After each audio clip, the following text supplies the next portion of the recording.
हरिमुखे म्हणा, हरिमुखे म्हणा, हरिमुखे म्हणा. पुण्याची गणना कोण करी, पुण्याची गणना कोण करी. ज्ञानदेवा प्रमाण आत्मा हा निधान, ज्ञानदेवा प्रमाण आत्मा निधान. सर्वा घटी पूर्ण एक नांदे, सर्वा घटी पूर्ण एक नांदे. हरिमुखे म्हणा, हरिमुखे म्हणा, हरिमुखे म्हणा, हरिमुखे म्हणा. पुण्याची गणना कोण करे, पुण्याची गणना कोण करी. प्रस्तुत प्राप्त प्रसंगी सेवेसाठी दर एकाशीला घेतलेल्या होणाऱ्या प्रवचनातील आणि ज्ञानेश्वर महाराजांच्या हरिपाठ ग्रंथातील 7व्या क्रमांकाचा आपला अभंग चालू आहे. ज्ञानेश्वर महाराज 7व्या अभंगामध्ये पर्वताप्रमाणे पातक करतात लोक, पापाचे ढिगारे करतात आणि ते पाप वजुरले म्हणजे पक्के होतात. ते पाप पक्के होतात ते अभक्तांना होतात. जे भक्त असतात त्यांना पाप लागत नाही. आणि पाप असेल तर भक्त होऊ शकत नाही. भगवंताचा भक्त आहे आणि पापी आहे असं मात्र कधी होणार नाही. भक्त असेल त्याच्या हातानं पाप होत नाही आणि पाप करीत नाही म्हणजेच तो भक्त असतो देवाचा. असा त्याचा मग हे पर्वतासारखे वजरले पापे अभक्तांशी होतात. मग कोणला अभक्त म्हणावं तर त्याचं उत्तर आहे दुसऱ्या चरणामध्ये, नाही ज्याची भक्ती तो पतित अभक्त आणि हरिशीन भजत दैवत. असं ते त्यांनी ते समन्वय साधलाय. भक्ती नाही तो अभक्त, भक्ती नाही तो अभक्त. अभक्त.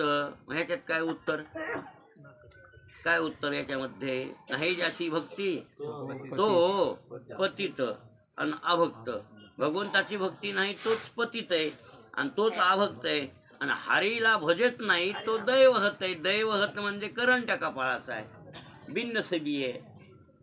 मागलच्या जन्माचं खूप पाप आहे आणि त्याच्या पदरात दरिद्री पदरामध्ये काय आहे त्याच्या? दरिद्री. हो, कोणला दरिद्र म्हणावं असं प्रश्न आहेत. बरं 100 प्रश्न आहेत. 100 प्रश्नामध्ये ते प्रश्न आहे, को दरिद्र, को समर्थ, कोण दरिद्र आणि कोण श्रीमंत. यक्षानं प्रश्न केलेले आहेत ते राजा धर्म. महाभारतामध्ये 100 प्रश्न विचारले. 100 ते 5 पांडव वनामध्ये होते, द्वैत वनामध्ये. द्रौपदी बरोबर होती. आणि मग एक लक्षात ठेवा, ते असताना जंगलामध्ये एक ब्राह्मण रोज होम हवन करणारा आणि अग्नीमध्ये आहुती देणारा अशा प्रकारचा रोज अग्निहोत्री ब्राह्मण होता विचार. आणि ते अग्निहोत्र दररोज नियमाप्रमाणे करत होता आणि अग्नीमध्ये हवीर द्रव्य टाकीत होते. त्याला लागणारी यज्ञाची जी सामुग्री आहे, कारण का यज्ञ करायचा असेल रोज बी होम हवन तरी मंत्राग्नी असला पाहिजे खरा, बळाग्नी नाही, मळ्याला सुद्धा नाही. पण आता ते आपल्याला मंत्र करून कोणी अग्नी तयार करणारा माणूस भेटत नाही. मंत्रांना अग्नी तयार करून विस्तू पाडणारा कोणी भेटत नाही. म्हणून आपल्याला काय इथं घरी घरी गवऱ्या चेतवायच्या आणि त्या गवऱ्या तिथं न्यायच्या धुपण करीत आणि त्या धुपणावर हलवूनच पुन्हा अग्नी पाडायचं नाही का. डबडं कुठं ओढत येतं? मग ते गाडग्यात नेऊस तर तिथं का डबडं वळायत नाही का? डायरेक्ट डबडं वळायत नाही का गाडी? पण डायरेक्ट डबडं ओढत नाहीत आपण.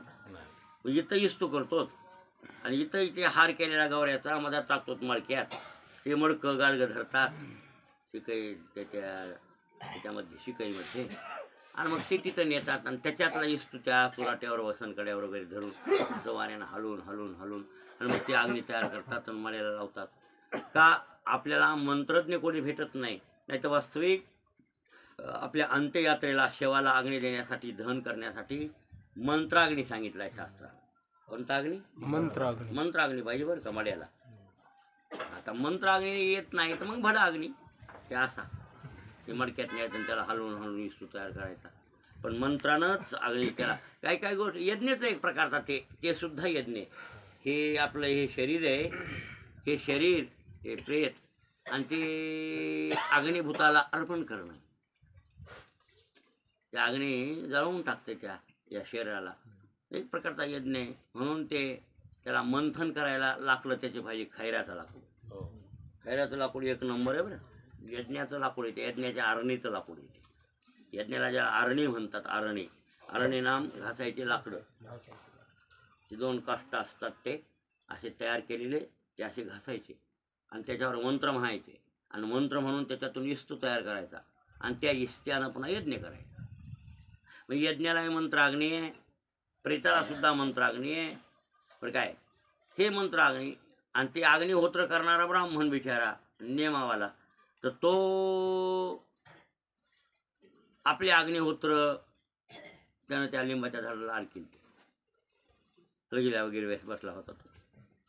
तेवढ्यामध्ये एक हरण आलं, शिंगावाला हरण आलं आणि त्या अडकलेल्या फाट्याला त्याचे जे आरणी काष्ट आहेत यज्ञाची आणि काही यज्ञाची सामुग्री, हवीर द्रव्य, ते त्या गटुड्यात बांधलं होतं त्या ब्राह्मणानं. ते लिंबाच्या फाट्याला अडकेल त्याच्या झाडाच्या.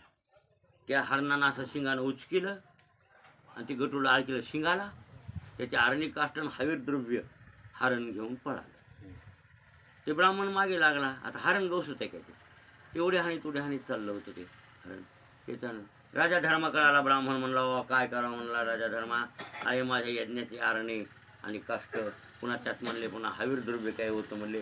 ते हरण गेलं म्हणले इकडं आणि ते हरणानं शिंगाला अडकून गेलं म्हणले. काय करावं आणि तेवढं माझं ते गटुडं मला मिळवून दे, नाहीतर मला यज्ञच बंद पडायची वेळ आली. माझे आरणी काष्ट गेले, हवीर द्रव्य गेले, मग मी यज्ञ कशानं करू वा. राजा धर्मा तू ते काय जेवढं सोडून घेगडे आणि मला ते प्राप्त करून दे. राजा धर्म मागे लागला त्या हरणाचे. सगळे पांडव मागे लागले. ते हरण पळत पळत पळत पळत जोरात. ते हरण चमत्कारिक होता. हरण नव्हतं ते, खरा तर यमधर्म होता. कोण होता ते? यमधर्मच होता. आणि त्याने ती मुद्दाम घेऊन गेलं, ते शिंगाला अडकून घेऊन गेलं. कुठं चंपट झालं ते बेपत्ता.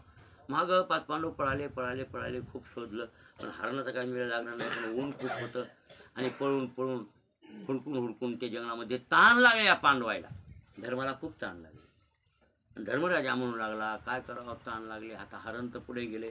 ब्राह्मण काकुलती आलाय, त्याला कोणी वाली नाही म्हणून आपण त्याला सहाय्य करण्यासाठी ते प्रयत्न केले, तर ते हरण पळून गेले. हरण हुडकीता येईल कुठं ना कुठं तरी त्याला, आणि ते लाकडं हुडकू त्याला मिळवून देऊ, त्याला अग्नी काष्ट घेते वगैरे.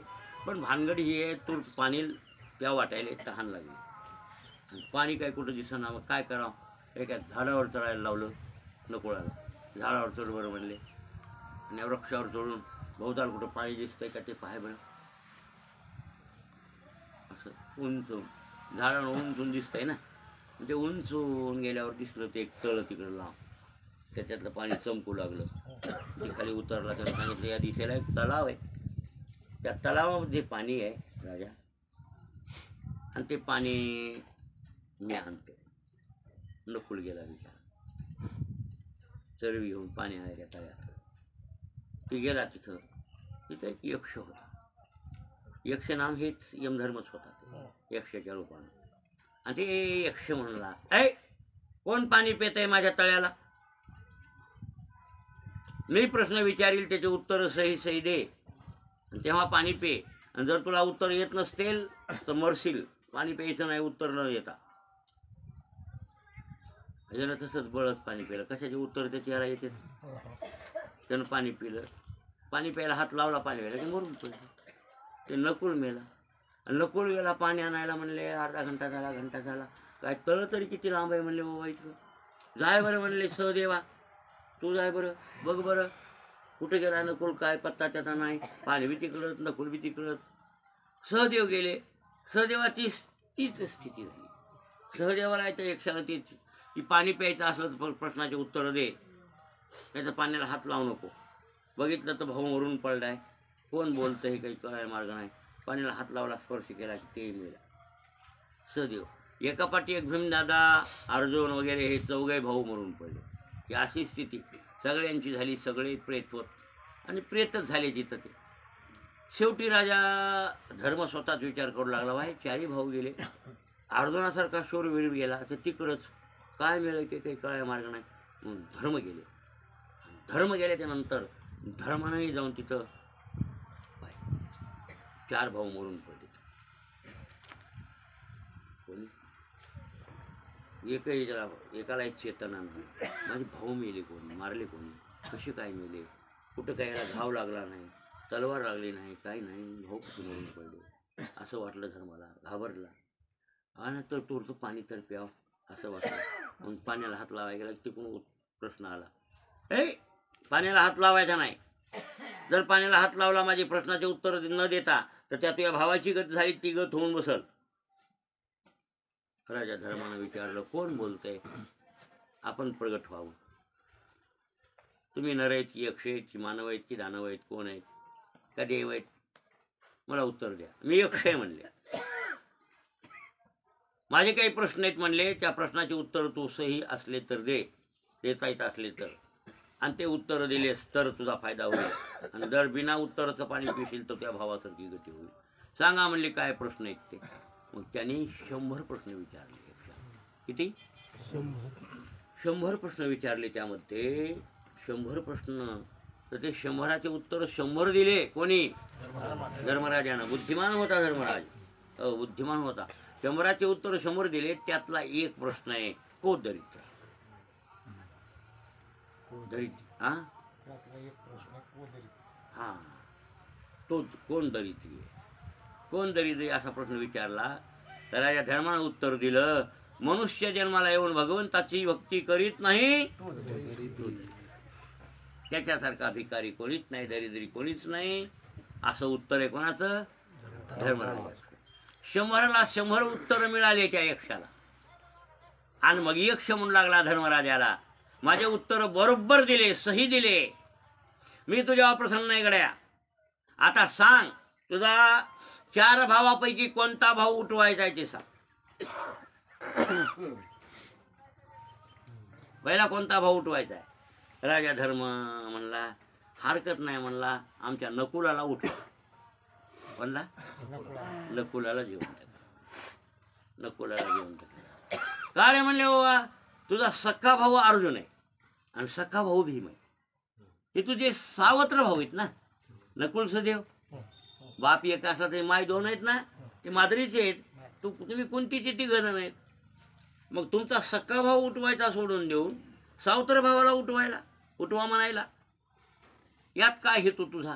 तुझ्या सख्या भावावर प्रेम नाही, त्यापेक्षा सावत्र भावावर जास्त प्रेम आहे असं विचारतं यक्ष. त्यावेळेला धर्म उत्तर देतो, नाही म्हणले भगवान, त्याचं कारण एक आहे की कोणतीचा मी जिवंत आहे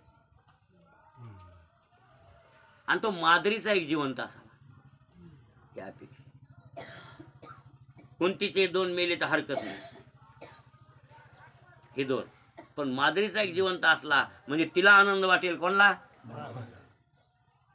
माझा सख्खा काय सावत्र काय, आम्ही एका बापाचीच आहे, पण 2 माहिती असल्यामुळं तिला आनंद वाटेल की माझं पोरग एक जिवंत आहे म्हणून, आणि मी कोणतीचा जिवंत आहे. त्या हेतूनं म्हणून मी आणि सावत्र भावाला उठवा म्हणलो. त्याचा अर्थ हा. खूप दया वाटली. कोणला? यक्ष म्हणला, खूपच तुझी बुद्धी चांगली आहे. सावत्र भावावर सुद्धा तुझा सख्या भावासारखं प्रेम आहे, तुला मी मानतो. माग काय मागायचे आणखी, मी तुझ्या प्रसन्न. महाराज एका पाठी एक 4 भाऊ पर्यायानं उठविले, जिवंत केले आणि पुन्हा दर्शन दिलं. मी यक्ष नसून पण काय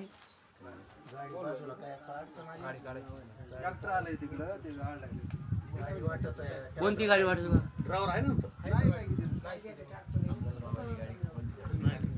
आपल्या गाड्या वाटत कोणत्या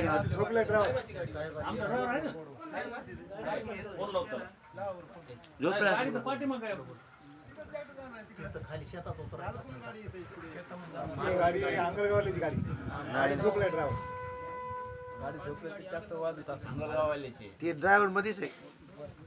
उठव गाडी तुमच्या नाही साहेब, तुमची ती इकडे छोटी ती गाडी असेल लिंबाखाली. ते तर ट्रॅक्टर तिकडे जाणार लिंबाखाली सोडल्या. असं आहे का? बरं.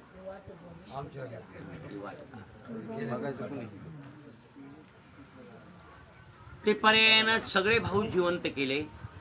धर्मराज पाणी पेले, सगळे पाणी पेले. यमधर्मानं दर्शनही दिलं तिथं की आपल्याला म्हणायचं नाही इथं हरिशी न भजत दैवहत. भगवंताची भक्ती करीत नाही त्याच्यासारखा दैवहत कोणी नाही. पण आपला चालले पद अनंत वाचाळ बरळती बरळ, त्या वाचाळाचं वर्णन चाललंय. बरोबर आहे ना? मग वाचाळ किती सांगितले तुम्हाला म्या? कोण कोण लक्षात ठेवते? कोण उत्तर देते? गत एकाशीला वाचाळाचं वर्णन झालंय, ते वाचाळाची बैठक कशी सांगितली? विष्णू आहे का तिकडं? मागून येते ते काय किती सांगितली वाचाळ? तसे अनंत वाचाळ बरळती, अनंत वाचाळ आहे देवाविषयी बडबड करणारे लोक, वाचाळ नाम बडबड करणारे. बरं काय, वाचेला येईल ते बोलणारे त्याला वाचाळ म्हणतात. बरं, जास्त बडबड करतात ते त्याला वाचाळ म्हणतात. ते अनंत वाचाळ बरळती बरळ. बरं, वाचाळ आणखीन ते काही बरोबर बोलतात असं नाही, योग्य बोलतात ते असं नाही. बरं, व्यर्थ बडबड करतात. बरळ नाम व्यर्थ, बरळती बरळ, बरळती व्यर्थ बडबड करतात. असे अनंत वाचाळ देवाविषयी बडबड करणारे आहेत, त्यांना गोपाळ हरी कृपाळू प्राप्त होत नाही असं माऊलींना म्हणायचं. मग त्यापैकी वाचाळ कसे सांगितले गते कशाला सांगा बरं? कोणाच्या लक्षात राहते? दोन सांगितले कोणते? हे तर ऐकणं खरं असतं. इकडून विष्णू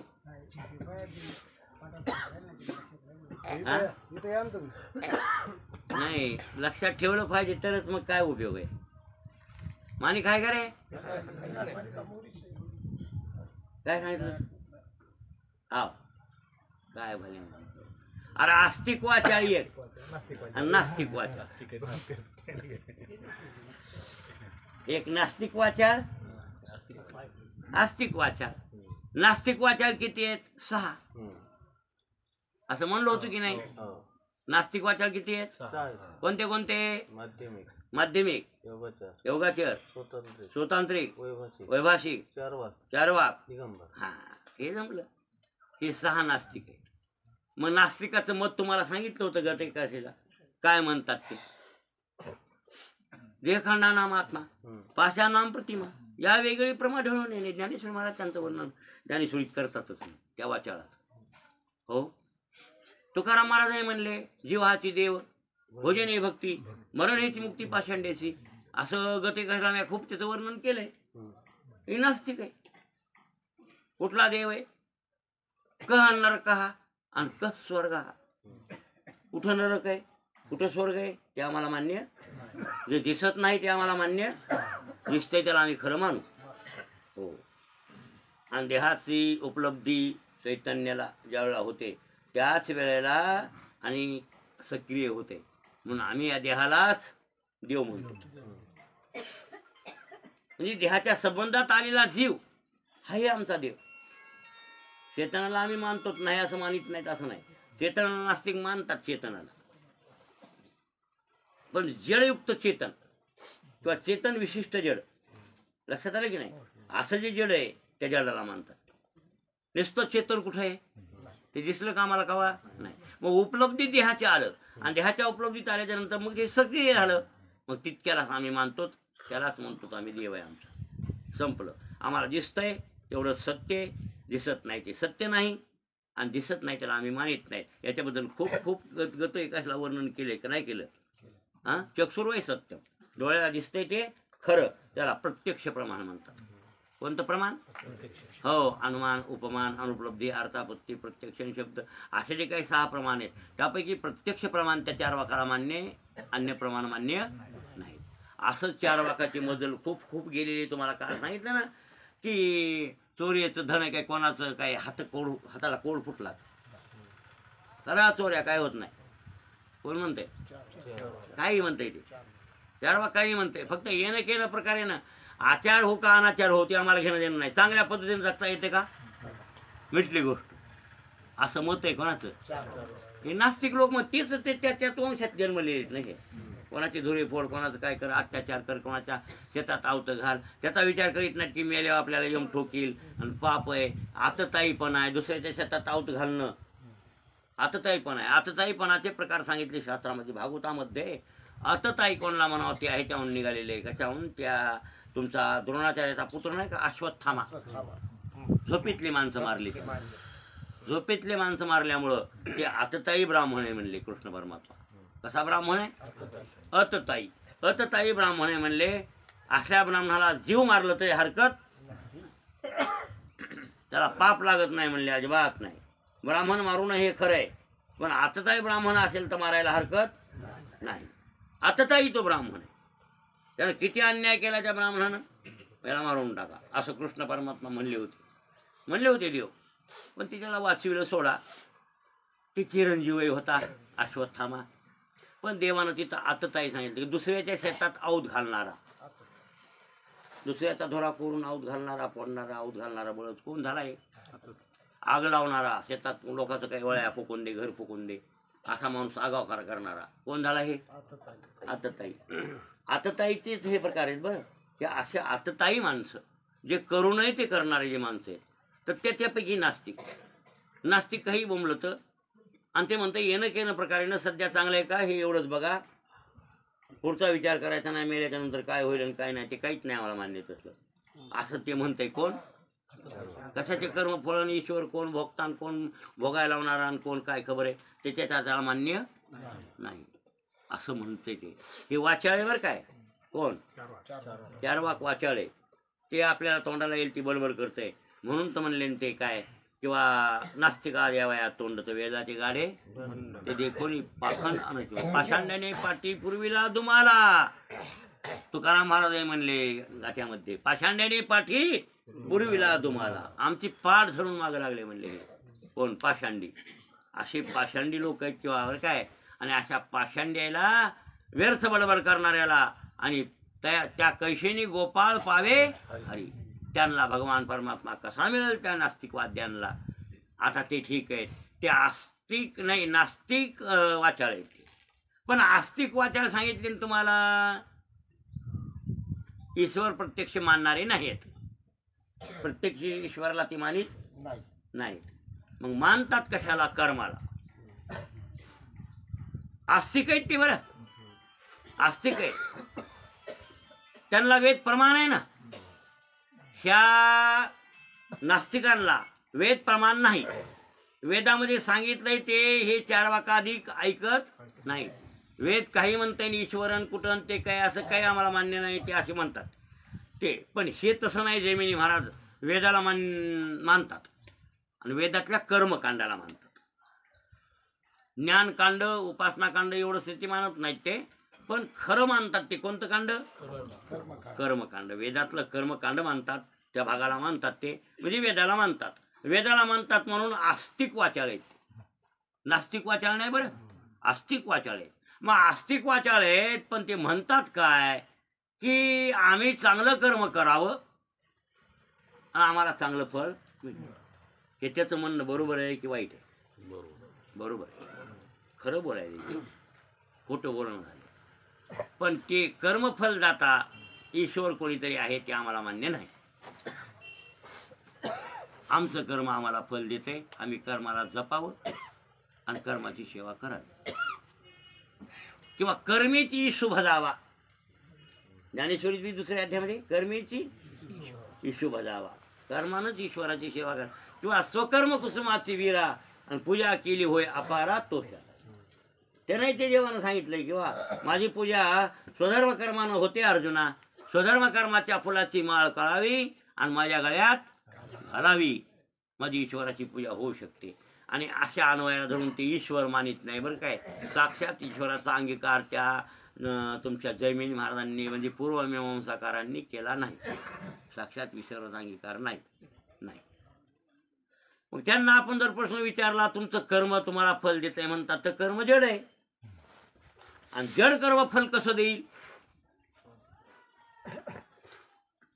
जडाचं कार्य जड, जड कार्यच करीत नाही.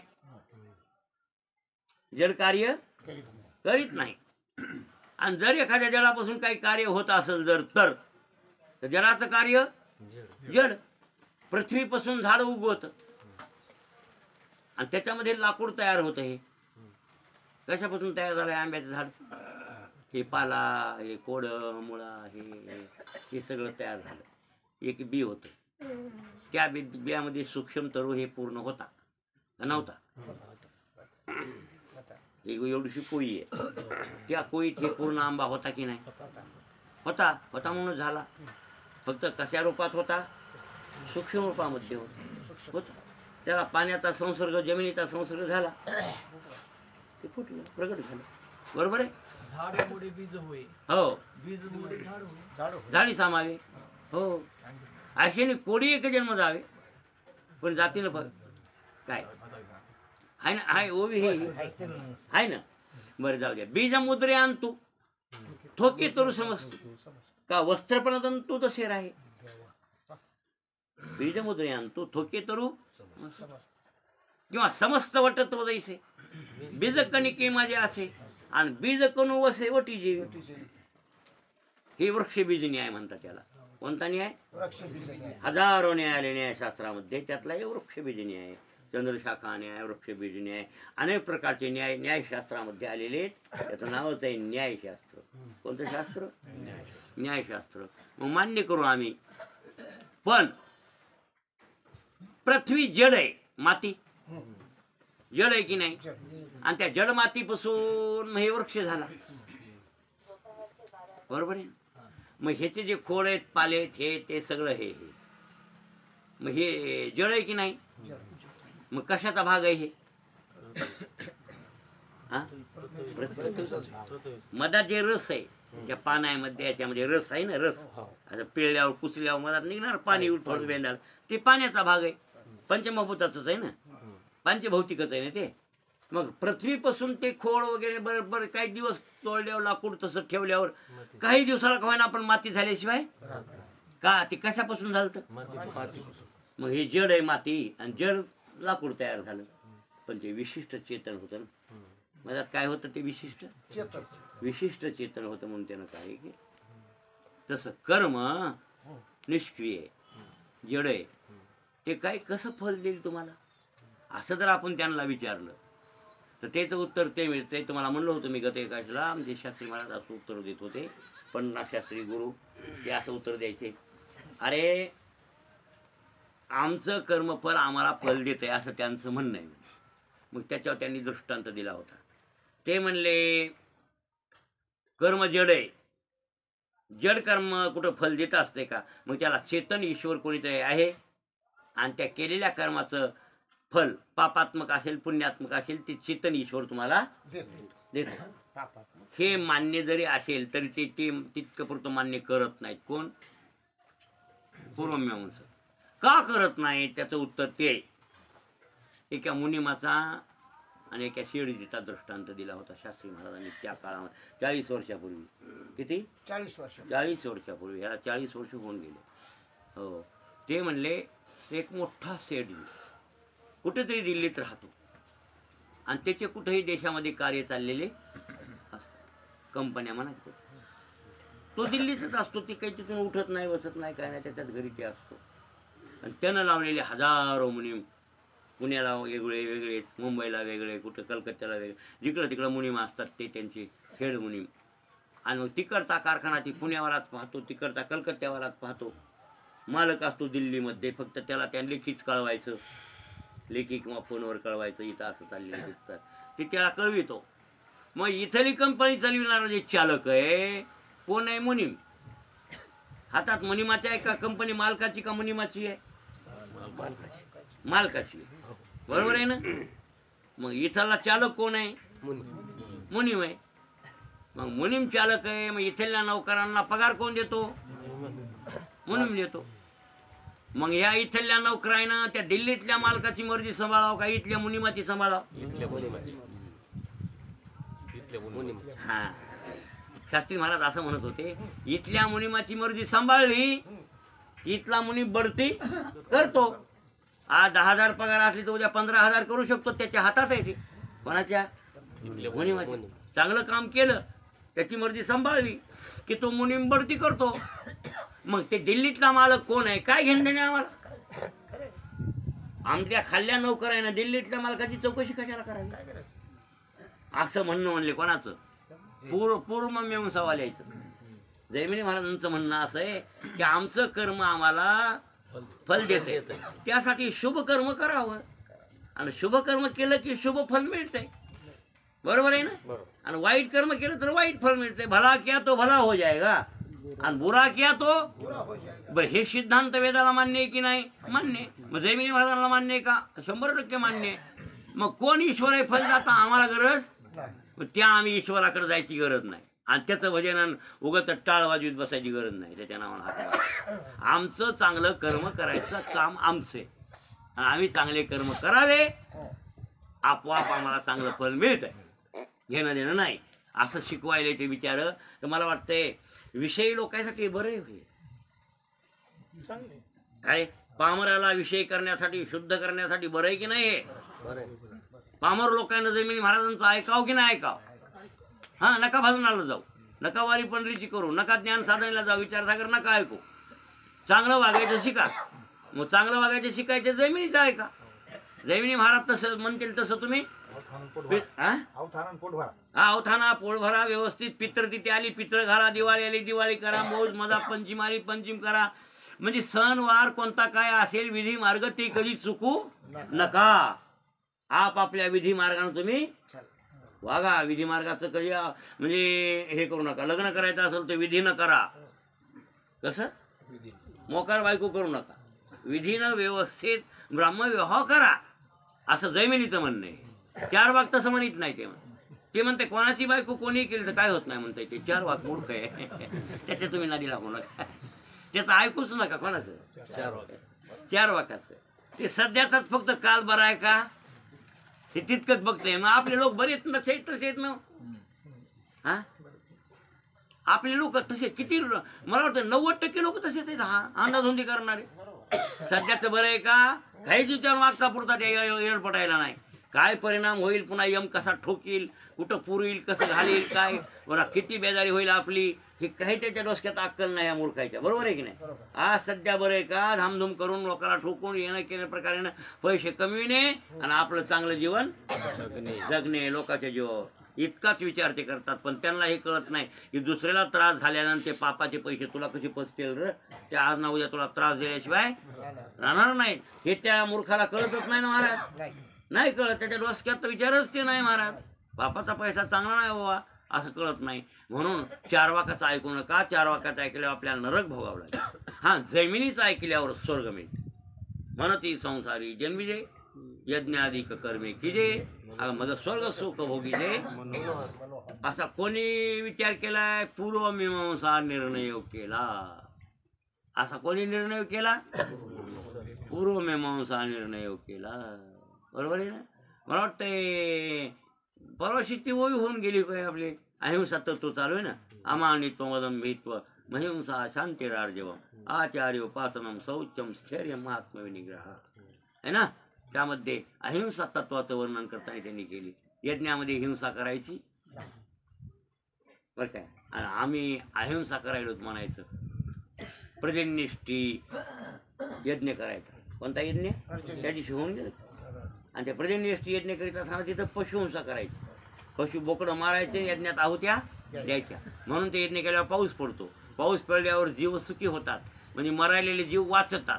अनेक जीव वाचवाय गेले ते हे शेळीचं बोकड तरी मारला. हिंसा झाली का अहिंसा असं माऊलीनं काढला ना ती खेळ. ज्ञानेश्वर महाराजांना उकरून काढलं ते अहिंसा म्हणले. कसे हे अहिंसा म्हणतात म्हणले हे लोक. पण हिंसाच व्हायला ह्याला कळत नाही असे माऊली म्हणू लागले ना.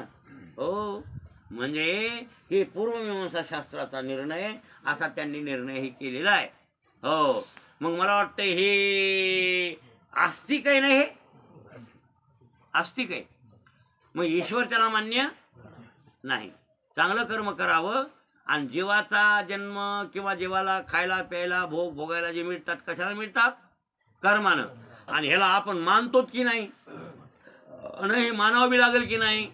आज एखादा माणूस सुखी जगतंय, एखादा दुःखी जगतंय, एखाद्याला निरोगी शरीर असतं, एखाद्याला रोगाचं शरीर असतंय. मग त्याला सतत दुःख याला सतत सुख असतंय. असं जर कमी जास्तपणा तर देवावर निर्गुण्याचा दोष येईल महाराज. देव समय म्हणतात तुम्ही एकाला असं करतोय देव म्हणल्यावर देवाला निर्गुण्याचा दोष येईल ना महाराज. अन्यायाचा दोष येईल ना. देव अन्यायी का? हा, नाही. मग असं का घडतंय? आमच्या कर्मानं घडतंय. कशानं घडतंय? आपल्या कर्माला तुम्ही बघतच नाहीत, मागं बघतच नाहीत. हो, कोंबडं पुढे उकरत आणि मागं लाभ गेलाय ते कळत नाही त्याला. तुका म्हणे झाली कोंबड्याची परी, पुढे उकरी परी लाभ नाही. तुकाराम महाराज गाठ्यात म्हणले कोंबडीच्या उकंड्यावर उकरत, कोंबड्या कोंबड्या असं असं उकरीतात. उकरीत खाऊचा पदार्थ मागं जातं आणि ते पुढे थोडकी. तुकाराम महाराज म्हणले तुका म्हणे झाली कोंबड्याची परी, पुढे उकरी परी लाभ नाही. पुढे उकरीत आहे पण लाभ नाही, लाभ मागं गेला निघून. ते किडू मग गेलं मागं लागून. आजचे कोंबडे येडे. तसं तुमचं आमचं झाले. पुढे उकरायला सुरू आहे, मागं काय घडले कशामुळं घडले ना असा परिणाम भोगायला कशामुळे आलाय हे काही लोकांना कळायच मार्ग नाही. पहिलंच पाप भोगायला आणखीन पुढे पाप करीत राहिले, मग काय बोलावं यायला? असं झालं ना, कळलं?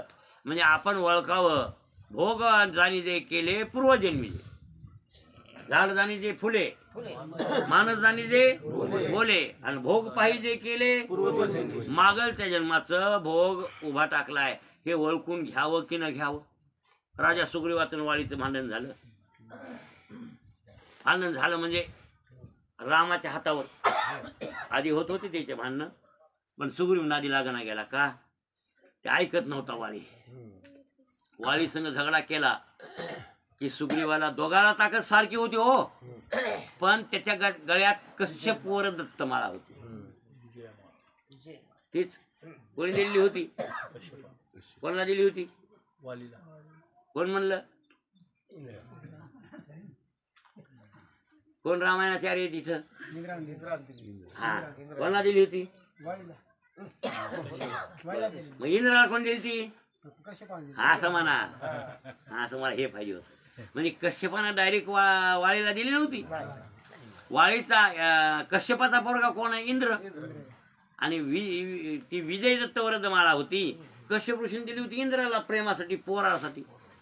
आणि त्या पोराला दिली त्याच्या पोराला. आपण तसंच करतोच ना.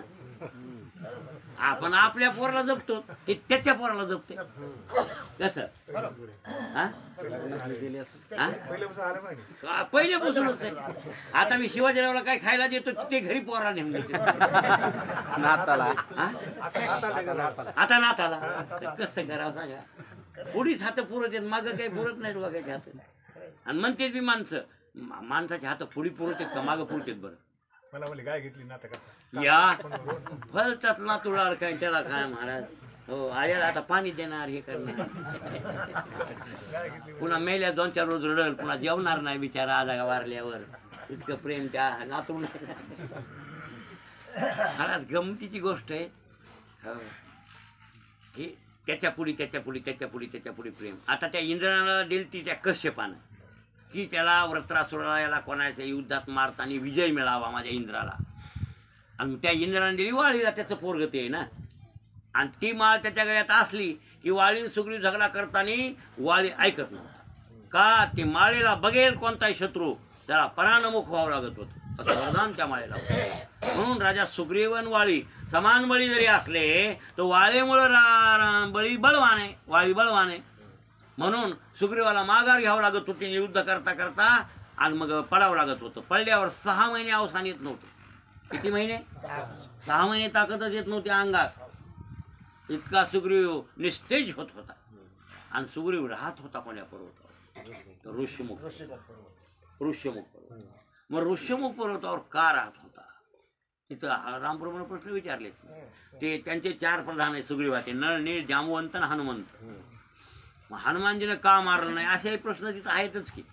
मग हनुमान एवढा ताकदबाद तर हे रावणाची लंका पालती उलटी करून आणायची ताकद त्याच्यात होती मारुती, तर तेवढं ते काम करतही होता. मग असं असताना वाळीला येणं का मारलं नाही? त्यावेळेस त्याची शक्ती गुप्त होती, ते फाटी फुटत गेले. ती शक्ती गुप्त असल्यामुळं ब्राह्मणाचा शाप होता, जोपर्यंत रामाची भेट होत नाही तोपर्यंत तू हे शक्ती गुप्त राहील. जसं एखाद्या मुलीचं तिथं दृष्टांत आहे बरं.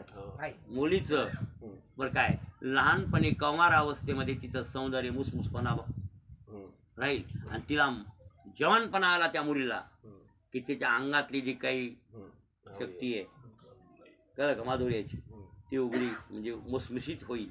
त्याप्रमाणे हनुमानजीला होईल. राम भेटल्यावर मग त्याच्या अंगात पूर्ववत ताकद येईल. तोपर्यंत त्याची शक्ती गुप्त राहावी. आणि ते त्याच्यासाठी शाप दिला होता. ते काय हनुमान तसा करीत होता लहानपणी. लहानपण असल्यावर कळत नाही बरं काय. हनुमानला कळालं नाही, कोणालाच कळत नाही. कळत नाही बस. कळत होय हां. आणि कळाल्यावर कळायला लागलं एवढं. ते बामनं गंगाच्या काठावर झोपड्या बांधायचे. हे गोदावरी आहे समजा. आता ही मोठी नदी सदा 12 महिने आटत नाही काय नाही. मग आपल्याला पाणी लागल का नाही पाणी पिल्या. बामणं आटले कोणी आटले तरी मग जेवण खावण ह्याला त्याला फळमूळ खायला पाणी ते लागत संध्या करायला. म्हणून गंगाच्या काठावर झोपड्या बांधायचे. कोणी बामणं आहे ना. आणि जप जाप्य करायचा. बिचारायचा विषय काय जप जाप्य म्हणजे देवाचं चिंतन करणे. मग हनुमानानं काय करायचं ताकद अंगात मस्ती होती. लहानपण होतं पण लई ताकद अंगात. त्या झोपड्या उचलायच्या आणि राम डोंगरावर नेऊन ठेवायच्या. सांगा आता त्या झोपड्या तिथून बामणायला आणायच्या. पुन्हा इथं पुन्हा करायच्या तयार. बेजार बोलायला नाही बामण. त्यानं शाप देऊन टाक कोणी हा. हे पोरग लई टिंगारले म्हणले. अरे पुढे चढून रामभक्त होणार आहे म्हणले. पण आज याला कळणार झालंय आमच्या झोपड्या डोंगरावर नेऊन टेकतंय. आणि डोंगरातल्या पण आणायला आम्हाला किती कष्ट पडत येतं. किती बेजारी तिथून इथं यायची. हे काय परेशानी करायले. ते ह्या वानराची शक्ती गुप्त हो. ब्रह्मदेवाला विचारून वरदान दिले. शाप दिले. ब्रह्मदेवाला म्हणले होते तुझं वरदान ह्या माकडाला म्हणून हे आम्हाला सळायले आणि ह्यानं व्हायले आम्हाला अवघड. ब्रह्मदेव म्हणले शाप द्या पण हिताचा द्या. मग ती शाप असा दिला की रामप्रभूची भेट होणार नाही तोपर्यंत ही शक्ती गुप्त राहून जाईल. आणि बरोबर आहे तोवर काम बी नव्हतं का. त्या मस्तीचं काम बामणाचे आगाव कुठाने करण्यात जाऊ लागलं ना. आणि लहानपणी कळतंय का कोणाला. कळत नसतंय हो. कळल्यावर एवढं कसं चुका करील. मला वाटते मारू तिला पाप लागला असेल का नाही हो. हा काय करते बाबा तुम्हाला काय सांगा आता. हो मार ना आम्ही कोळसा मारला सहज शिवाजीराव मारलेला. विचारानंतर शिव्या कोळसा आमच्या वडावराच्या वाड्यात उगच बसलं होतं. ते शेपूट ढाळवीत आहे ते काळा कोळस होता का नियम तो होता का माय होता. हाणला ठ्याका की मेला. त्याला कळतच नाही. कोळसा कोळसा मिळाला तर आमची गडी होती. त्याने ओढू लागले. पावसाळा होता. पाऊस पडलेला मिरगाला. ते चरट ओढू लागली गडी. बाबा कोळसा मारला होता. आणि काय आम्हाला काय लहान काय म्हणजे आता पोलीस लोक यायचे तुम्हाला धरून द्या. खरंच की घाबरलो की आम्ही लादण्यात जाऊन लपलो. आमच्या बाई म्हणल्या कामून लपले पोरं कामून लपले. नाही कोळसा मिळाला आमच्या नन गडी म्हणायला की आता पोलीस न्यायला यायचे धरून घ्यायला. हसू लागल्या. बाईला सांगितलं पोर धरू नका म्हणल्या पोरायला. नाही आम्ही म्हणजे सहज म्हणलो पोरं गेले पळून. लहानपणी माणूस काही करतंय काही विचित्र करतंय बरं. त्या हनुमानजीनं तसं विचित्र केलं होतं म्हणून गुप्त म्हणून ते वाळीला मारू शकले. बरं असू द्या जाऊ द्या हे असू द्या. मग आता रामाची भेट झाली सुग्रीवाची. आता ऋषीमुख पर्वतावर वाळी काय येत नव्हता. तिथं हे 5 जण वानर राहत होते ऋषीमुख पर्वतावर गेले. आणि तिथं येत नव्हता वाळी. त्याला शाप होता मातंग ऋषीचा. इथं जर वाळी आला तर मरल वाळी. का वाळीनं दुजुंबीचं रक्त दुजुंबीला मारलं होतं. हा आणि त्याचं रक्त पडलं होतं त्या पर्वतावर त्या ऋषीच्या अंगावर. ते ऋषी म्हणले होते मूर्खा तू इथं आलास की मरून जाशील. म्हणून वाळीला त्या पर्वतावर यायला वाव नव्हता. नाही तर इकडं तिकडं जर सुग्रीव कुठे राहत होता तर त्याला मारल्याशिवाय वाळी. पण ते नगर निर्यानं हद्दपार होता सुग्रीव. पण त्या पर्वतावर जगत होता. कोण्या ऋषीमुख पर्वतावर. हे 4 वानर त्याचे प्रधान आणि हे. आणि ज्यावेळेला रामाची भेट झाली त्यावेळेला रामाची रामासंग शपथ झाली. सुग्रीवाचं रामाचं सख्य झालं ना. सख्येचा पिपलगोन रपतो कापी सौमित्री भक्ती ही. 8 गोष्टी पाहायला मिळाल्या ना कैकईमुळं जगाला. राम म्हणले त्या किती गोष्टी 8 गोष्टी. 8 गोष्टी कैकई मातेमुळं पाहायला मिळाल्या. रामप्रभून आल्या पहिलं दर्शन घेतलं होतं ना कोणाचं.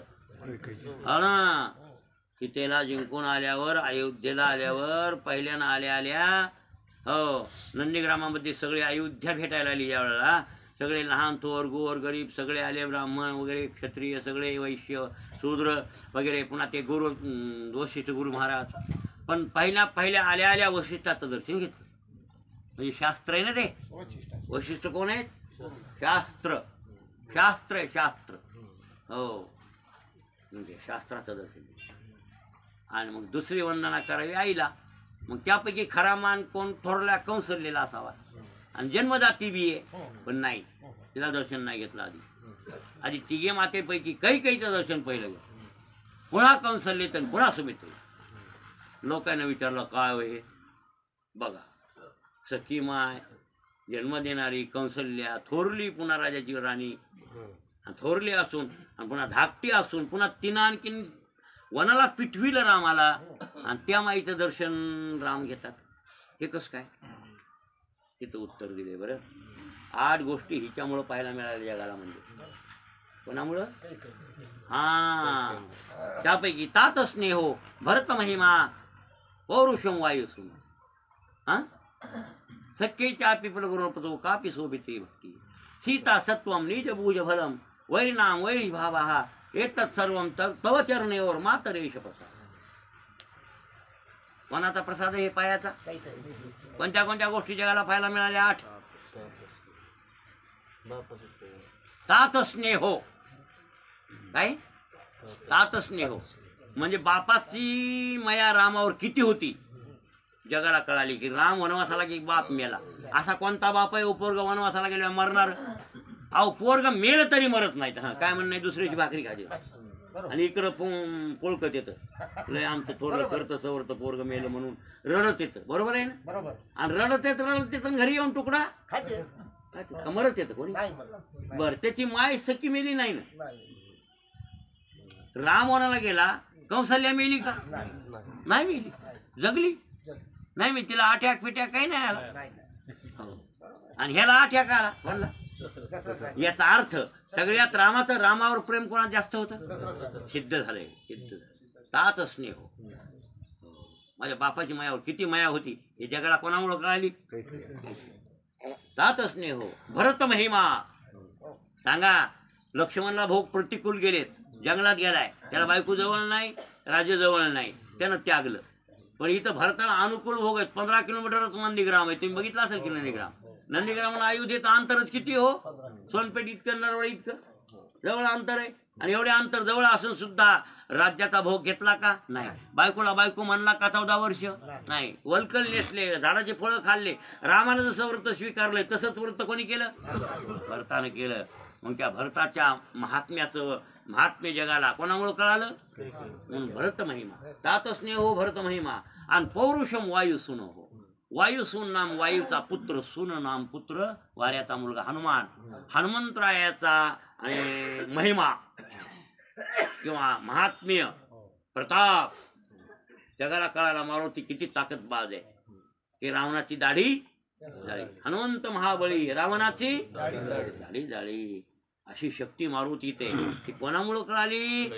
कैकेयीमुळं. बरोबर आहे. पौरुषम वायुषम. हा पुन्हा तात स्नेहो भरत महिमा पौरुषम वायुसून. नाही रे. सख्येच्या पिपलगो नृपतो कापि सौमित्री. सख्येच्या पिपलगो नृपतो. पलवंगम नाम वानर आणि त्यांचा नृपती नाम सुग्रीव. त्याचं रामाचं झालं सख्य मित्रत्व. वानरायचा आणि माणसायचा दोस्ताना म्हणा की आता आहे का? कुठं आहे का? हे आपल्या गावात वानर येते तर आपल्या संग केव्हा दोस्ती केली का? ते कसं काय नाही झाली आपली त्याची दोस्ती? आपण चॅप्टर का ते चॅप्टर बरं नाही. कधी दोस्ताना पडला का त्याचा ना आपला? नाही नाही. ते जवळ गेलं की आपल्याला खवतळून येते आणि आपण ते घरावाले त्याला दगड हाणून पिटवतो. बरोबर आहे. आपलं त्याचं 36 झालंय. पण त्या माणसाचं, त्या रामाचं आणि त्या वानराचं ऐकतो मित्रत्व झालं. सख्येच्या पिपलगो नृपतो कापि सौमित्री भक्ती. आमच्या लक्ष्मणाची भक्ती की पोटाला कसा आवळून 14 वर्षे अन्नही खाल्लं नाही काही कोणी लक्ष्मणानं, आणि अन्नाचा त्याग करून आणि रामाची सेवा केली. अशी भक्ती करणारा भक्त जगात कोण? लक्ष्मण. ते जगाला कळाला कोणामुळं? कापि सौमित्री भक्ती. सीता सत्वम. सीतामाई सत्वमान आहे. 14 महिने राक्षसाच्या त्या लंकेत राहिल्या, पण आपल्या पातीवर त्याला धक्का लागून गेला. आणि धक्का लागला असता तर अग्नीनं जाळून टाकलं असतं. कवा दिव्य उतरलं त्यावेळेला. पण अग्नीनं जाळलं का? अग्नीत गेली जशाच तशी निघाली, नाही तर माणूस अग्नीत गेला वाचत आहे होय. पण का अग्नी जाळू शकला नाही तिला? ती पतिव्रता होती म्हणून जाळू शकला नाही, असा त्याचा अर्थ आहे. कळलं? म्हणजे सीता सत्व आणि निज भुज बल काय म्हणजे रामाच्या भुजेची ताकद किती आहे. रावणासारखा त्रिलोक्याला दमन करणारा वीर रामप्रभूच्या बाणात उडविला, मारून टाकला. बरोबर आहे ना. रामाच्या भुजाची महिमा भुज बलम म्हणजे भुजाची बळ जगाला कोणामुळे कळलं? निज भुज बलम. आणि वैरी नाम वैरी भाव, वैर्याचा वैरी भाव, त्या रावणाचा वैरी भाव कसा होता? मरेपर्यंत मी जीवात जीव आहे तोपर्यंत सीता सोडणार म्हणला होता. त्यानं कडीला नेलं की नाही? कडीला नेलं महाराज, मधात रुकविलं नाही, हे लक्षात ठेवा. अजिबात नाही. त्यानं शेवटला नेलं. ह्या 8 गोष्टी कोणामुळं फायदा मिळाला जगाला? कैकेयीमुळं. मग आता सुग्रीवाचं आणि रामाचं झालं काय? सख्यत्व आपल्याला हे पाहिजे. दोस्ताना झालाय ना. मग दोस्ताना झालाय ना, अग्नीच्या साक्षीनं झालाय. देव साक्षी आहे, अग्नी साक्षी आहे. आणि सुग्रीवा तुम्ही आपण दोघं जण समान दुःखी आहे. कसे? बरोबर आहे. मला वाटतं नागव्यापाशी उघडे गेले ना शरीरात ठेवायला मिळेल असे दोन्ही. जैसे सरोवर आटले राणी दुःखी अदुःखी भेटले का वांज फुली फुलले झालं जैसे. हेच दुःख आणि ते दुःख आहे का? ह्याची बायको घेतली भावानं तेव्हा सुग्रीवाची, आणि ह्याची राक्षसाने नेली. बरोबर आहे ना. दोघाचं सारखं दुःख. मग तुझ्या दुःखाचा परिहार मी करतो, माझ्या दुःखाचा तू कर. सध्या नगदी तुला तुझ्या भावाला मारतो, तुझं राज्य आणि तुझी बायको तुला देतो. पुन्हा तू मला सहाय्य कर. राक्षसानं कोणती आमची बायको नेली तिला हुडकायला सहाय्य कर, आणि त्याला मारताना बी सहाय्य कर. ठरलं दोघांचं होकार झाला. आणि जाय म्हणले आता मग त्या वाळीला हाक मार. कायला येऊन ठरलं. बोलो म्हणले मी हाणतो म्हणले, त्याला मारतो. त्या बाळावर आपलं वाळी सुग्रीव गेला. सुग्रीव गेला की महाद्वारात जाऊन हाबूक ठोकली. हां, त्याला शड्डू म्हणते. शड्डू आपण हाबूक म्हणतो ना. हाबूक म्हणजे खरं तर नाव त्याचं शड्डू आहे. काय म्हणतात त्याला? शड्डू. ठोकता येतं का शड्डू? ठोक पैलवानला येत आहे ते. तुमच्या अंगावर ते मासच नाही तर ते ठोकून वाजतच नाही ना. आला असल्यावर कसं वाजलं होते. ठोकून वाजायला काय पाहिजे? मास पाहिजे. त्याला शड्डू म्हणते. आणि त्या सुग्रीवानं शड्डू ठोकला. शड्डू ठोकल्यावर गर्जना भुबुक्कार दिल्यावर वाळी वानर म्हणला, कोणाचा आवाज आहे रे? गुप्तहेर खात्यानं मंत्र्याने सांगितलं म्हणजे महाराज सुग्रीव राजा तुम्हाला युद्धाला आव्हान दिले. मला? हो. अरे आत्ताच हाणला होता म्हणजे ठोकून बोकळा केला. कसं काय आला हो? मला काही कळच ना म्हणलं. बरं म्हणले हे काय मला आगाज आहे का काय? उग माकडी आली 100 वाऱ्या. गेलाच वाळी युद्धाला आणि त्याला काय मला धरली झगड बघत लागली. सुग्रीवाची त्यांची लटक लागली. राम बघू लागले, लक्ष्मण बघू लागले. लागला झगडा करत करत करत करत दोघंही सारखेच होते. उलट्या किरणा स्वयच्या किरणा घेत घेत घेत आकाशात गेले. एकूण एकरा जमी खेळ लागली. वर उंच गेल्यावर ही वाळीने ही सुग्रीव रामाच्या काय ध्यानात लवकर यायला. ध्यानात आता बाण हाणायचा म्हणले. कोणला बाण हाणावा? आणि जर बाण फसकून सुग्रीवालाच लागला तर सुग्रीव मरेल शरणागत. आणि शरणागत मारल्यास काय राहिलं माझं जिंदगी? शरणागताला तुम्ही आव हे वज्रपंजर आहे. अवघड आहे. असं होऊ नये. असं म्हणण्यामध्ये सुग्रीव खाली आला आणि वाळी वरी गेला. आणि एक लाथाड घातल्याबरोबर तर जाऊन पडलं. जाऊन लांब पडलं नाही, ऋषीमुख पडता पडलं. त्याचं दैव चांगलं कोणाचं? ते जर दुसरीकडे परत होता तर दुसऱ्या लाथात येऊन बुक्काच करीत होतं. ते दुसरी लाथ घालीत होतं आणि मारीत होतं. पण ते वाळीनं विचार केला त्याचं दैव चांगलं आहे, पर्वतावर पडलं, जाऊ द्या, पडू द्या, आता मरू द्या. येत नाही 6 महिने येत नाही. गेलं वाळी. वाळी निघून गेल्यावर पडला सुग्रीव. रामप्रभूने लक्ष्मणा सुग्रीव पडला काय की म्हणले बाबा वाळी गेला गावात. दोन्ही सारखेच भाऊ म्हणले मला विचार पडला कोणला बाण हाणाव तोरतो ते आता त्याच्या झगड्या ते खाली आलं आणि पडलं म्हणले. काय करा? चल चल चल सुग्रीवाकडे चल. गेले परत दोन्ही भाऊ गेले. गेल्यावर सुग्रीवा सुग्रीवा ते काय दात खेळा बसल्या त्याचे डोळे एकाचे मिचकायले हां असं वाकडे तोंड करून पडले. रामप्रभू गेले पाठीवरून हात फिरविला आणि जरा बोलायला अवसान आलं, डोळे उघडले. म्हणले आला सोय मला बोलायला. लोकांच्या जीवावर काही कामाचं नाही म्हणायला लागलं. मी तुझ्या जीवावर म्हणलं भांडण धरलं त्याच्या संग, मला ते ऐकत नाही मला माहीत होतं. तू म्हणलास मी त्याला मारतो, तो मला धोका लबाड आहे तू. हा तू मला त्याला मारतो म्हणला असं त्याच्या हाताने काय मला मारायचं होतं का काय? आणि मला तर ऐकत नाही, तुला माहीतच आहे म्हणले. असा धोका द्यायचा नव्हताच रामा. राम म्हणले नाही रे धोका द्या तुला, नाही द्यायला धोका. ते कळा ना तुला ते काय झालं रे, तुम्ही भांडण करीत करीत वरी गेलेत आणि मला लांबून कळत ना. मग आता आपला सुग्रीव कोणता आहे ते लक्षात येणार, टोला हाणू तो तुलाच लागल. आणि ते तू सारखे दिसायला लागले, मग काय करू मी? हे मी पंचायतीत पडलो त्याच्यात म्हणले तुला त्यानं खुंदळलं, खाली पाळलं. काय म्हणले जेव्हा नाही नाही भेऊ नको म्हणले. आता दुमार नका, दुमार नका उगा आता जगू द्या. हाय त्याच्या पण बायको नगर काय काय त्या बायकोच्या नावानं मीच मरून जाईल म्हणजे. पुन्हा कोणी भोगावच्या बायकोला नकोच म्हणलं, ती बायको नको राज्य नको, आपला हरिहरी करून खातो. नाही नाही तसं करू नको म्हणले, तसं करू नको. हां नाही नाही आता एक बार सुग्रीवाला हाक मार. काय हाक मारू म्हणला रामा? हे असं बघा ना म्हणला, नुसते गुडघे दुखायले ठेसून ठेसून मोकळं केलं त्यानं मला म्हणलं. हो ते म्हणले हे तुझे प्रारब्ध आहे.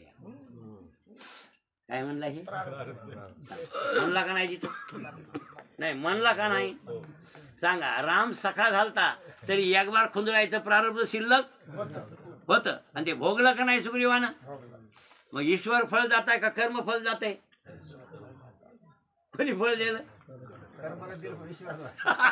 आम्ही कोणला जपाव? आम्ही कोणला जपायचं? कर्माला जपाव, आपल्या मुनिमाला जपाव ना.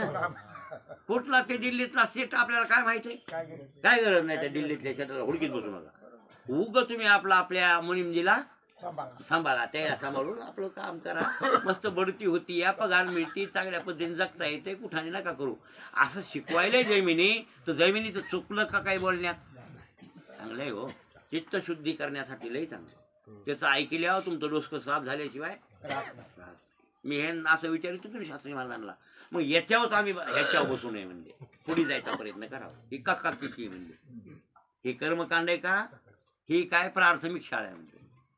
प्राथमिक, माध्यमिक आणि उंच 3 शाळा असतात. किती शाळा? 3च असतात ना. कोणत्या कोणत्या? प्राथमिक, माध्यमिक, म्हणजे ती उच्च माध्यमिक नाही काढायची, आता उच्चच काढायची. माध्यमिक तर गेले तसं तुम्ही. मग उच्च माध्यमिक म्हणजे मिसळ झाली आहे, लक्षात आली नाही बोलले तुम्ही जे बोलले. उच्च माध्यमिक म्हणजे उच्च बिन माध्यमिक बी असं शिक्षण मिळतंय म्हणून तिचं नाव काय? उच्च माध्यमिक. मी तर नावच घेतलं नाही तिचं. माध्यमिक उच्चच, एक उच्च माध्यमिक ती म्हणजे 1ली पासून 4थी पर्यंत म्हणा. 1ली पासून 4थी पर्यंत कोणती? प्राथमिक. आणि 5वी ते 12वी पर्यंत माध्यमिक. आणि तिथून पुढे ग्रॅज्युएशन होईपर्यंत उच्च. लक्षात आलं की नाही? हे 3 प्रकारच्या शाळा आहेत. त्यापैकी प्राथमिक शाळा कोणती आहे? कर्मकांड. मग कर्मकांडाचं आचरण त्या जीवानं चांगल्या पद्धतीनं करावं असा हेतू कोणाचा आहे? नाही. म्हणून आमचे शास्त्री महाराज म्हणत होते, पंढरनाथ शास्त्री उकळीकर, अरे हे सर्व शास्त्री लोक म्हणजे शास्त्री हे शास्त्रज्ञ, धर्मज्ञ आणि सर्वज्ञ लोक. जैमिनी महाराज बी सर्वज्ञ आहेत. वैशेषिक शास्त्राचे कर्ते कोण आहेत? कनाद, सर्वज्ञ. न्यायशास्त्राचे कर्ते कोण आहेत? गौतम, सर्वज्ञ. सांख्यशास्त्राचे कर्ते कोण आहेत? कपिल, सर्वज्ञ. योगशास्त्राचे कर्ते कोण आहेत? पतंजली, सर्वज्ञ. आणि उत्तरमीमांसाचे शास्त्रकर्ते व्यास आहेत, ते सुद्धा. मग हे सर्व सर्वज्ञ आहेत. मग सर्व सर्वज्ञ आहेत यांचं एकमेकांमध्ये वैमनस्य का? मी असं विचारित होतो त्यांना. त्या वयात तेवढूसा होतो त्यावेळेस विचारित होतो. मग हे 6 जण की एकमेकाच्या विरुद्ध का बोलतात? ते वाचाळ का बोलतात? ते वाचाळच आहेत ना. हां मग 6 जण म्हणून शास्त्राचे भांडण, तपतीर्थाटन, पूर्वीचे भ्रमण याजसाठी जप, याजसाठी तप, व्यासे हे अमुप ग्रंथ केले, याजसाठी संत पाये हे सेवावे तरीच तरावे तुका म्हणे. तुकाराम महाराज म्हणले शास्त्राचा भांडण आहे बरं. विवादती दयासाठी जगजेठी विठ्ठल, लयापासून सकळ अभंग आहे तुकाराम महाराजांचा. महिमंडळ हे झाले तो एक पंढरीचा राणा, नया अनुमाना श्रुतीसी विवादती दयासाठी जगजेठी विठ्ठल. तुका म्हणे आकळ आहे सकळ व्यापक, त्या व्यापक परमात्मा सांगण्यासाठी विवादसी. कोण विवादती? शास्त्र. विवादती संवादती नाही बरं. संवाद, विवाद, वितंडावाद आणि वाद असे प्रकार 4 आहेत त्याचे. लक्षात आलं की नाही? पहिला वाद, पुन्हा विवाद, वितंडावाद आणि संवाद. एक ऐका आता. संवाद, दोन्ही व्यक्ती एकाच अधिकाराच्या आणि विषय दोघाचा एक, उसका नाम बोलते संवाद. दोन्ही व्यक्ती एकाच अधिकाराच्या आणि दोघाचा विषय एक, ते काय झाला? आमच्या आता विवाद झाला, संवाद झाला. एकाचा विषय एक आणि एकाचा विषय एक, हे विवाद. हे काय झाला? हे एक म्हणाले तर ते एक म्हणाले. हे काय झाला? मी तुमचे 2 म्हातारे नारवाडीचे भजने होते.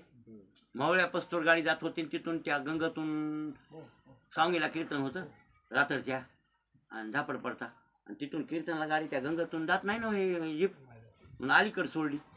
अलीकडे सोडल्यावरती बाबूदाजी सावंकर बिचारी चांगली करीत आहेत, मला वारले ते म्हणले महाराज मी गाडी बैल पाठवतो. मी मावळ्याहून सांगलीला गाडी काय करायची बरं, मी नैतर ना माणूस आहे, कणकण चालतोय.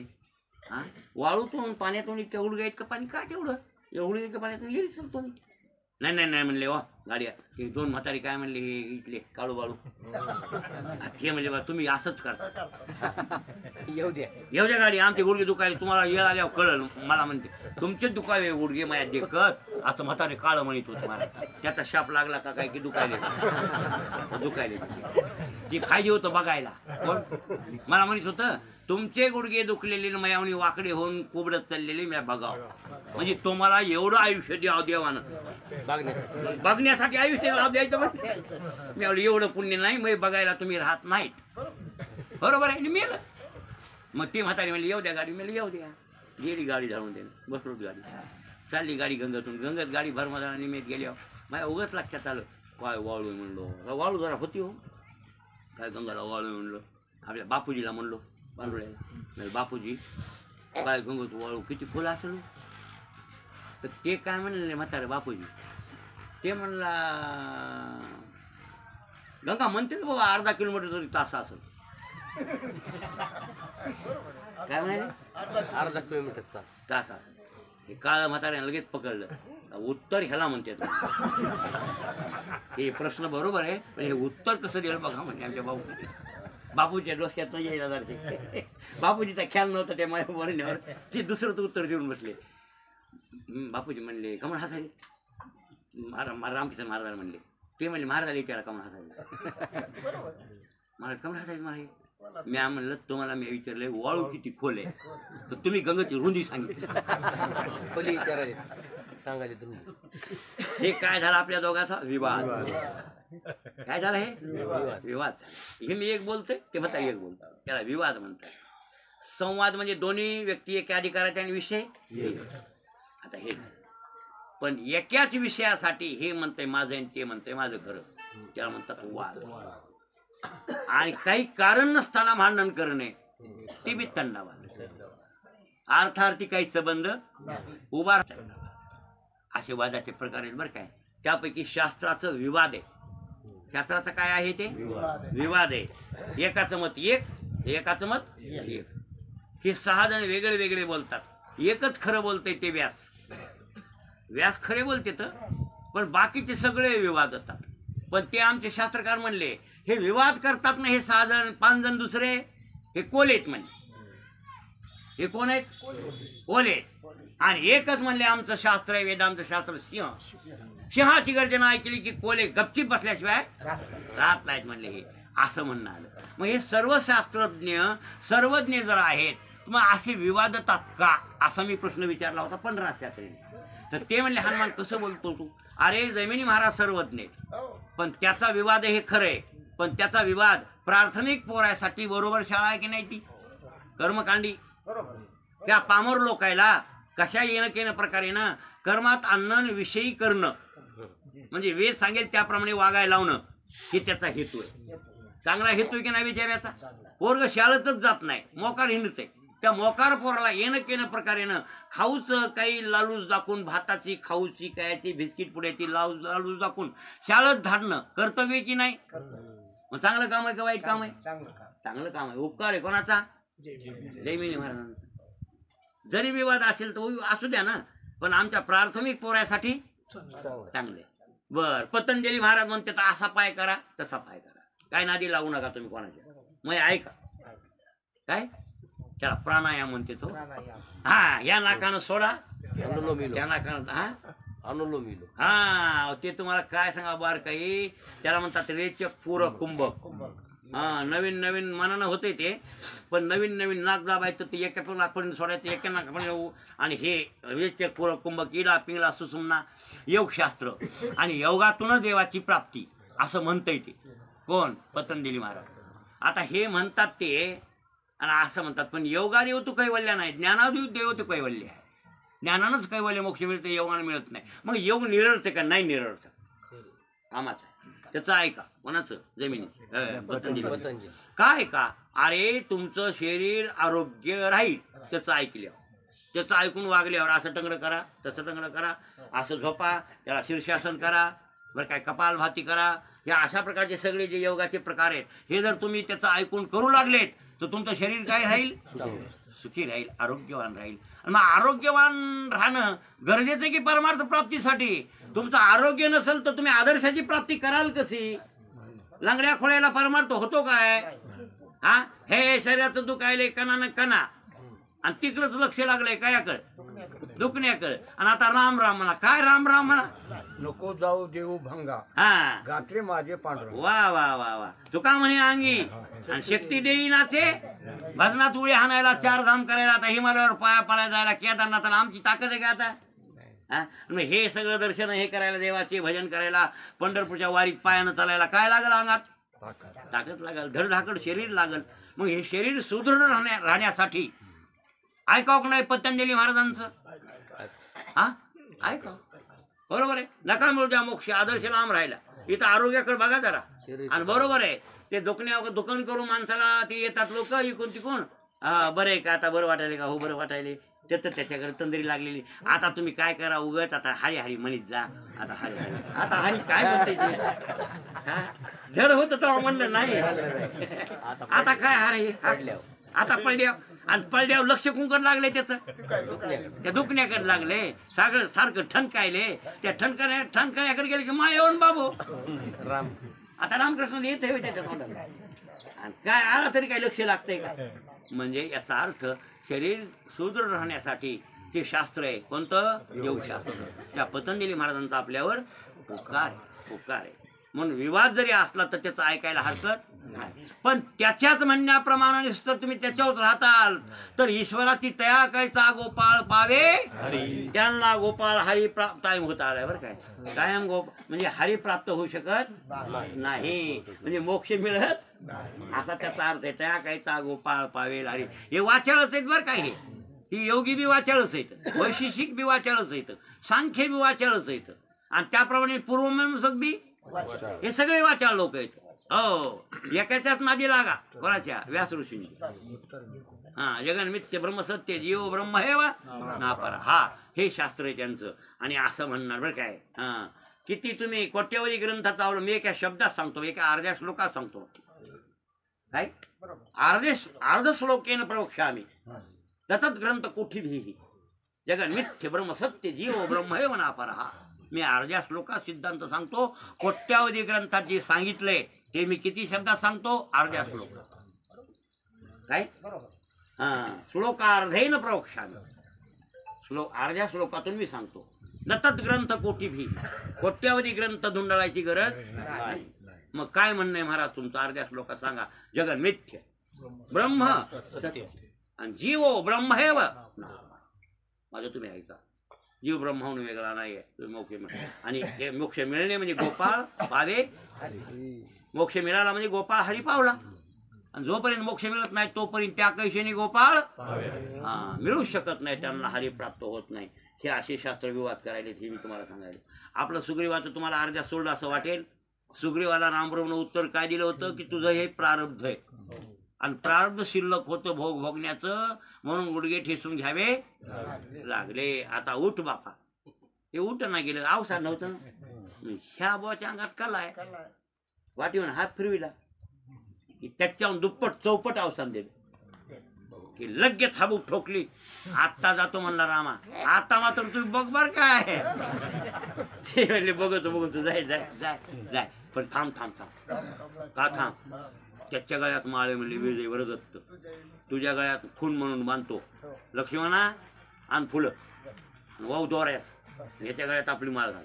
म्हणजे कमळाच्या फुलाची माळ घातली का की आपला वा सुग्रीव. आणि त्या विजय वरदत्त माळेचा माणूस कोण? ते वानर सुग्रीव, आपले वाळी, मला ओळखण्यासाठी. आणि ती कमळाची माळ घातली आणि भांडण लावून दिलं. त्यानं हाबू ठोकली जाऊन तिथं. कोणी?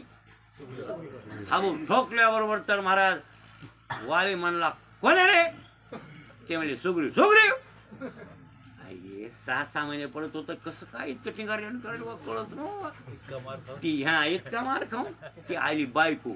त्याची बायको शानी होती, हुशार होती बरं, तारापतीवर. तर ती आली, ती म्हणजे मालक थांबा, तुम्हाला येडं लागलं काय असं? तुम्ही येडे कामं करायला? तुम्ही ठोकल्यावर 6 महिने उठत नाही तुमचा भाऊ. आता लगेच लगेच यायला त्या अर्थी त्याला मागं सहाय्य झालाय कोणीतरी, आणि दुसऱ्याचे जेव्हा फात्या बोलायले तुमचा काटा निघल. त्याच्या मागं कोण आहे सांगू का? ताटिका, सुभाऊ, खरदूषण, ज्यांना मारलं त्या रामानं, ते असा बळवान रामचंद्र, सूर्यवंशाचा, अयोध्येचा राजा आहे, आणि त्या दशरथाचं पोरग आहे. ते वनवासात आले आणि त्याचं साह्य त्याला लाभलंय. त्याच्या बाणानं तुम्हाला मरायचं असलं तर भांडणारा तुम्ही जा, नाही तर उगं घरात बसा. वाळे म्हणला, ए बायाची जात भेकुडी. ती भेट होतं का बाय? काय शेंबडी हिला कळणार वळण म्हणा, आकलीचा पता नाही. कुठं मला भेऊ सांगायच्या रामाचं? काय खाणार आहे मला ते राम? हा अजिबात नाही म्हणा. ती वाळी मारला, ते कोण मारला म्हणजे मारीच मारला, आणि सुभाऊ मारला, आणि ताटिका ती बाई मारली एक, आणि मारी सुभाऊ 2 पोरं मारले. त्याच्यावर इतक्याने भेटे वाळी. रावणाला म्हणला, काकत बांधून 7 समुद्राची आंघोळ करणार आहे मी काय साधा आहे का काय? आणि नवऱ्याला म्हणायचं तुम्हाला काय कळायला नाही असं तसं, बस गपचिप. धुणकीलं कोणी? वाळी. बरं असू दे म्हणले. राम मला मारील बी. त्याची माही काही दुश्मनी की का? भांडण कोणाचं मग? सुग्रीवासंग. रामासंग माही काय भांडण आहे का? मग ते मला कशाला मारील? असं बळजबरी धटमणा करून आलं, आणि आलं तर रामानं बाणानं उडविलं. ते बी समोर नाही मारलं, समोरून मारायचं होतं. ते म्हणत होता वाळी, पण त्यानं काऊन मारलं माहिती आहे का? त्या कश्यप ऋषीची माळ आहे, आणि त्याच्या समोर गेलं तर तिचा अपमान होईल त्या बामणाचा. वरदानाला मान तर देणं भाग आहे, म्हणून पाठीमागून बाण हाणलं, आणि पाठीमागून बाण हाणून वाळी मारलाय. त्याचं परत भाव भोगावं लागला देवाला. कर्म, ते देवाला इथं केलेलं कर्म या जन्मात कृष्ण अवतारात त्यानं बाण हाणलं त्या वाळीनं. पारधी झाडाचे जरा व्याध आणि पायात ठेका, त्याने चोरून हाणला, लपूनच हाणला त्याने. त्याला कळालं नाही कृष्ण आहे म्हणून. हा नाही, कर्म आहे ना हे. तुम्ही परीशी गव्हारा सादर, कर्मे निर्वंश झाले सगर, भिल्ले विंधिले शारंगर. हे बोला. हा, भिल्ले विंधिले, आपल्याला एवढंच पाहिजे. भिल्ले ते भल्लक तीर्थ आहे ते तोरटी सोमनाथला. ठेका आणला, देवाच्या पायात लागला, त्या पारध्यानं आणलेला. हो, हा, कासावीस झाला ठेका लागल्या म्हणून. त्याला तळमळ वाटली म्हणून कोणाला? कृष्णाला. मग प्रारब्ध त्यालाही भोगावं लागलं, तर तुम्हाला भोगावं लागलं की नाही? मग त्याच्यासाठी चांगलेच कर्म करा म्हणाले जैमिनी. मग बरं आहे का नाही? कसं आहे? नाही कक्का किक्की काढावं का नाही? मग हा, मग कक्का किक्की काढल्याशिवाय मॅट्रिकची परीक्षा द्यायला अधिकारी होताल का तुम्ही? नाही. याच्यासाठी कक्का किक्की महत्वाची. पण एवढं खरंय की कक्का किक्कीतच आपण गुंतलो, तिथंच बसलो, त्याच वर्गात आहे.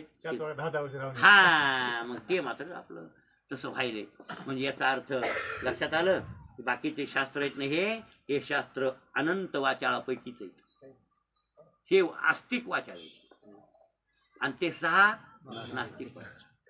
आणि मग हे आस्तिक ते नास्तिक आहेत, आणि अशा वाचाळांना गोपाळ हाही प्राप्त होत नाही. त्या कैशेनी गोपाळ पावे हरी. ज्ञानेश्वर महाराज म्हणतात बरं काय. आता माऊलीचं शेवटचं चरण आहे. ज्ञानदेवा प्रमाण आत्मा हा निधान आणि सर्वांगटी पूर्ण एक नांदे. दुसऱ्या एकादशीला बघू. दुसरी